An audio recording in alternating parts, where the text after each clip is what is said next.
કેટલી દીકરીઓ એવી છે કે જેની પાસે ફોન છે? ફોન રાખો છો? તમારા પાસવર્ડ કેટલા મા બાપને ખબર છે? ખબર છે પાસવર્ડ આપણા. અને પહેલેથી કે દીકરીઓને મારી જેમ કે રોજ સવારમાં ઉઠીને બેગ લઈને નીકળી ન પડવાનું હોય, એટલે પાસવર્ડ ન રાખો ને તોય ચાલે. આપણો ફોન છે ને આપણી ચારિત્ર જેવો છે કે ફોન દુનિયાનો કોઈ પણ વ્યક્તિ ખોલે જા. મારું જીવન જેવું પારદર્શિક છે ને એમ મારો ફોન એ પારદર્શી છે.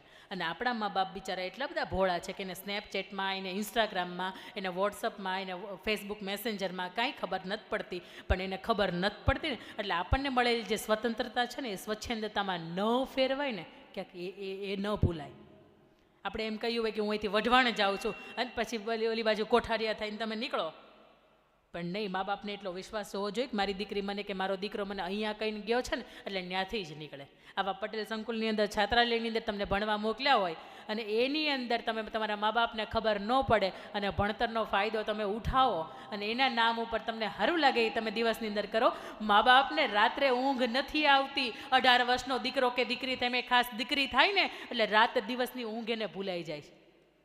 એટલા માટે ભૂલાય કે ક્યાંક આપણા ચરિત્રની અંદર દાગ છે. અને આવા મા બાપ ન કહી શકે કે મારે ઘેર લક્ષ્મીનો અવતાર, મારે ઘેર દીકરીનો અવતાર. દીકરી તરીકે બેટા એવું જીવો કે આખું સમાજ નહીં, આખું ગામ વાત કરે કે નહીં દીકરી હોય ને તો આની જેવી દીકરી છે ને એની જેવી દીકરી હોય.